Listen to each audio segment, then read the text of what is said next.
আদর্শ মায়ের আদর্শ সন্তান একেই বলে। ভিডিওটা দেখে ভাই বিশ্বাস করেন কতটা যে খারাপ লাগতেছিল যে বলে বুঝাতে পারবো না, কিন্তু একটা জিনিস খুবই খুবই ভালো লাগছে, সেটা হচ্ছে এটাই হলো মা বাবাদের শিক্ষা।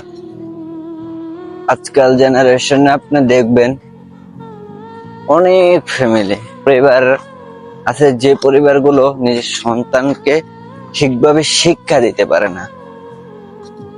একটা সন্তান ভুল করছে, অকারেন্স করছে, তাকে যদি আপনি বিচার করেন, সে উল্টা প্রতিবাদ করে মা বাবার উপরে, সেটা হোক না বড়লোক কিংবা গরিব।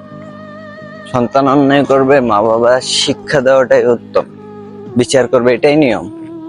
সেখানে দেখা যায় কিছু কিছু কুলাঙ্গার আছে যারা এটার প্রতিবাদ করে।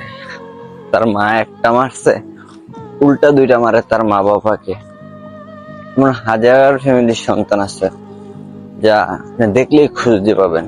অথচ দেখেন এই ছেলেটাকে কিভাবে মারতেছে। না আছে ওর চেহারা রাগের ক্ষোভ, না আছে মায়ের প্রতি বিচারের উল্টা জবাব, না কোনো কিছু। চোখ দিয়ে একটু পানিও বের হচ্ছে না। অজরে মায়ের খেয়া যেতেছে, কারণ ও জানে ও ভুল করছে। এটাই হলো যোগ্য মায়ের যোগ্য সন্তান।